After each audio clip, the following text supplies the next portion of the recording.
नमस्कार दर्शको, लाईव्ह मराठीमध्ये आपले स्वागत आहे। सध्या लोकसभा निवडणुकीची रणधुमाळी चालू आहे। आज शाहू महाराज छत्रपती यांचा महाविकास आघाडीकडून उमेदवारी अर्ज दाखल करण्याचा दिवस आहे।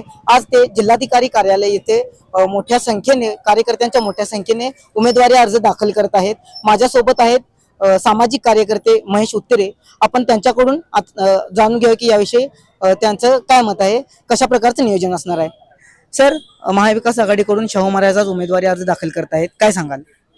आज शाहू महाराजांचा अर्ज भरण्यासाठी मुळात राजारामपुरी ही राजाराम महाराजांनी बसवलेली संस्थानिकांनी बसवलेली ही राजारामपुरी आहे। इथं तरुण वर्गात घरोघरी प्रत्येकांना आपल्या राजाच्या पाठिंब्यासाठी आज आमच्या जिल्ह्याचे व शहराचे कोल्हापूरचे राजे शाहू महाराजांचा फॉर्म लोकसभेसाठी त्यांना महाविकास आघाडी व इंडिया आघाडीच्या तर्फे त्यांची उमेदवारी जाहीर केल्या। त्या अर्ज भरण्यासाठी उत्सुक म्हणजे युवा पिढीतून महिलांच्यातून सगळ्यातून उत्सुक प्रतिसाद मिळाला आणि आम्ही सगळे एकत्र मिळून उद्धव साहेबांच्या आदेशाप्रमाणे उद्धव बाळासाहेब ठाकरे पक्षाचे सर्व व महाविकास आघाडीचे सर्व नागरिक पदाधिकारी सगळे मोठ्या संख्येने आम्ही त्यात सामील होण्यासाठी निघालेलो आहे। या रॅलीचं नियोजन कशा प्रकारे असणार आहे? राजारामपुरीतून डायरेक्ट दसरा चौकात आम्ही रॅलीचं टू व्हीलर महिलांच्या सहित सगळ्यांच्या सहित आम्ही टू व्हीलरच्या माध्यमातून दसरा चौकातून फॉर्म भरायला कलेक्टर ऑफिसला जाणार आहे।